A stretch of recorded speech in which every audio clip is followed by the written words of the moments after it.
Você provavelmente já esteve em um estádio de futebol. Se a sua resposta for sim, você há de convir comigo, que é uma experiência inacreditável. A primeira vez que eu entrei em um estádio, eu não sabia exatamente o que procurar. Não era torcedor, não carregava camisa, nem história, nem promessa, só curiosidade e um certo ceticismo. Logo na entrada, algo já fugia do controle. O som vinha antes da visão. Não era barulho, era massa. Um ruído espesso, contínuo, como se o ar estivesse ocupado por vozes sobrepostas. Meu corpo reagiu antes que eu pudesse interpretar. O peito vibrou, os passos desaceleraram.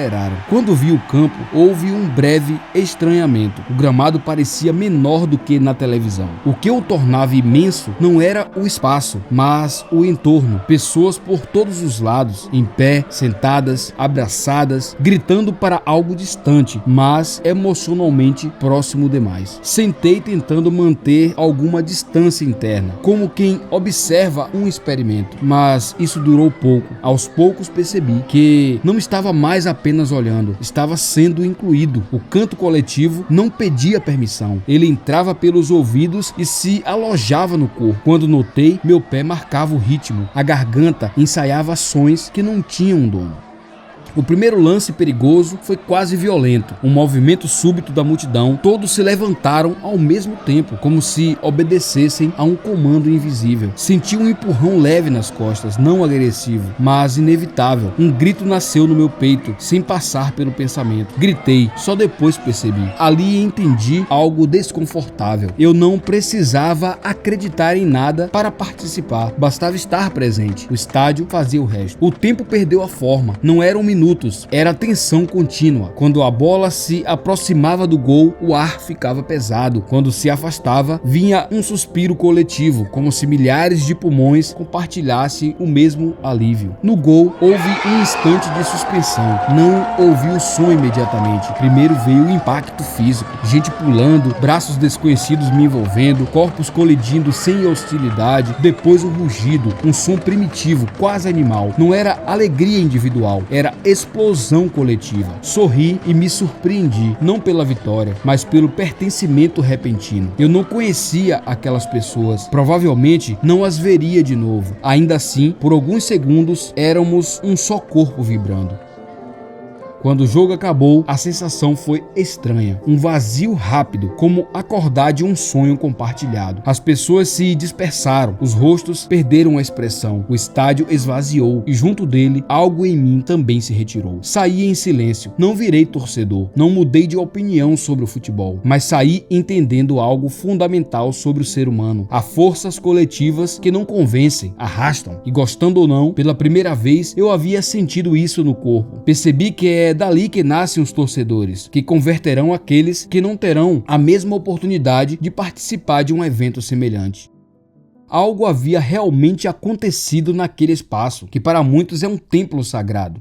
No trajeto de saída, já não havia unidade. As pessoas caminhavam apressadas, desviando-se uma das outras, discutindo, reclamando do trânsito, jogando lixo para fora dos seus carros, lotando o busão. O abraço no gol não sobreviveu à catraca. O coro virou ruído. O nós se dissolveu em centenas de eus.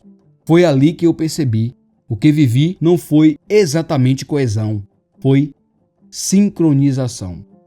Dia 2 de janeiro de 2026. Estou buscando as notícias na rede e me deparo com um vídeo chocante. O resultado da festa da virada de ano. Só uma imagem crua, uma montanha de lixo ocupando a praia, que horas antes fora cenário de promessas, pedidos aos céus, roupas brancas, abraços e fotos sorridentes, copos plásticos, garrafas, restos de comida, embalagens rasgadas. Isso me fez lembrar das inúmeras vezes em que do meu carro pude notar que pessoas no carro à frente jogavam o seu lixo pela janela. Isso sempre me causa indignação. E essa é só uma pequena demonstração de algo que você não precisa se esforçar muito para perceber. A mesma sociedade capaz de se juntar nos bares para festejar o seu time não consegue agir em uníssono quando o ato exige responsabilidade. Praças depredadas, banheiros públicos inutilizáveis, ônibus vandalizados, escolas pichadas logo após reformas. O raciocínio implícito é sempre o mesmo: isso não é meu. Quando algo é de todos, paradoxalmente passa a ser tratado como se não fosse de ninguém. A ideia de bem comum não se externalizou como ação moral, ficou restrita ao discurso. No trânsito, a desconexão se torna agressiva. Fechar cruzamentos, furar fila, usar o celular, dirigir alcoolizado. Cada motorista age como se estivesse fora do sistema. O trânsito brasileiro revela uma ética frágil. O debate público se transformou em identidade emocional. Vence quem grita, invalida-se quem discorda, substitui-se pensamento por pertencimento. Curiosamente, isso convive com uma apatia estrutural. As pessoas discutem política, mas não constroem política. O coletivo se fragmenta em tribos incapazes de cooperar, mesmo quando compartilham problemas básicos. A fé virou identidade social, não transformação interna. Cresce em Deus, mas não se traduz essa crença em responsabilidade concreta com o outro ou com o mundo.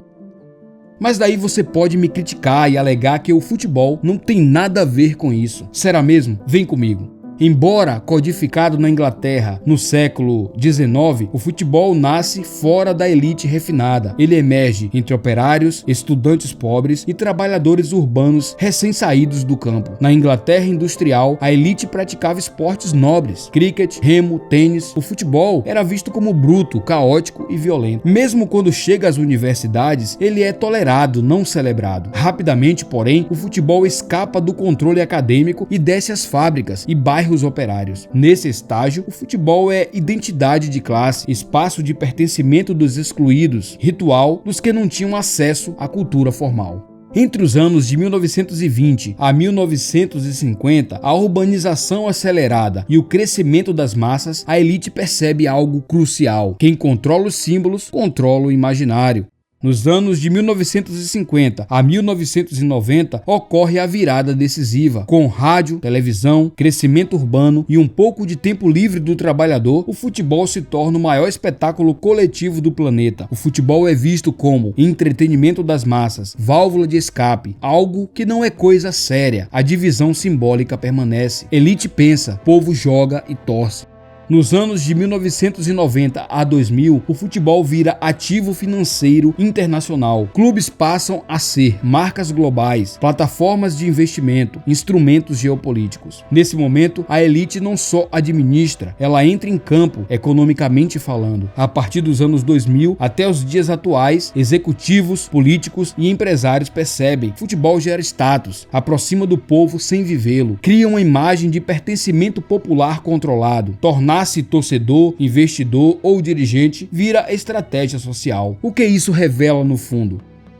Tudo que nasce na periferia cultural e demonstra força simbólica suficiente acaba sendo absorvido pelo centro do poder. Quando era irrelevante, foi desprezado. Quando virou identidade, foi regulado. Quando virou paixão, explorado. Virou dinheiro, foi tomado. Ah, mas o futebol gera emprego e existe uma indústria relevante onde muitas pessoas levam o pão para casa. A questão real não é gerar trabalho, mas que tipo de consciência ele forma enquanto gera esse trabalho. Quase todo grande sistema produz trabalho. Isso vale para indústrias poluentes, economias predatórias, mercados que exploram atenção e vício. O futebol ensina: envolva-se intensamente com o que não decide nada. Discuta apaixonadamente o que não muda estruturas. Sinta vitória e derrota em campos simbólicos. No último vídeo em que falei sobre o futebol, um espectador argumentou que empresários e pessoas bem-sucedidas acompanham o futebol também. Isso é lógico, amigo. A elite aprende rápido o valor do espetáculo. Por isso, políticos se associam a clubes, governos investem em mega eventos, mesmo que o retorno social seja um tanto obscuro. Empresários usam o futebol como capital simbólico de proximidade com o povo. O futebol cria a ilusão de horizontalidade. Somos todos iguais aqui. Recentemente, um colega de trabalho estava descrevendo para mim o preço das roupas de um jogador de futebol popular aí na mídia. E ele mesmo chegou à conclusão de que as roupas do cara comprariam um carro. Roupas de mau gosto, a propósito. Será que você ainda não entendeu? A história do menino pobre favelado que venceu é constantemente reforçada porque ela cumpre uma função social poderosa: transformar a exceção em promessa coletiva. As escolinhas de futebol estão lotadas de sonhos de jovens que deixaram as suas famílias e o foco na educação para correr atrás de uma promessa de fama e sucesso. Enquanto milhares apostam tudo no futebol, a ciência perde talentos, a educação perde investimento, outras vocações são sufocadas precocemente. Não porque as crianças não tenham potencial, mas porque o imaginário coletivo estreitou o horizonte do possível. Amigos, o início do processo de consciência é desconfortável. Muitos não conseguiram chegar até esse ponto do vídeo. Quem chegou é esperado que tenha percebido que seus desejos não nasceram com você. Suas opiniões foram herdadas, seus sonhos foram sugeridos, suas escolhas foram moldadas. Aqui cai a ilusão mais forte: eu penso por mim mesmo. O segundo passo não é mudar o comportamento, é ver o comportamento. Ver por que você se irrita, por que você consome, por que você se distrai, por que você foge do silêncio. Não tentar explicar, defender ou romantizar. Pode ter certeza, nesse ponto eu não estou falando apenas de futebol. Quero que você estenda isso para cada etapa da sua vida. A consciência não é um lugar aonde se chega, é um processo de desapego do automático. Não promete sucesso, não garante felicidade, não oferece aplauso, mas oferece algo raro: a possibilidade de não viver inteiramente no piloto automático. O futebol só revela, de forma concentrada, o que está espalhado em várias camadas da vida social. E talvez o verdadeiro gesto do libertador não seja negar o futebol, o consumo ou o espetáculo, mas não se perder neles. Porque a liberdade hoje não começa com a mudança do mundo, mas com a recuperação do olhar. Se você deseja se aprofundar mais em diálogos como esse, sugiro que junte-se a nós, porque garantimos mais conteúdos reveladores estão a caminho. Até a próxima, visionários!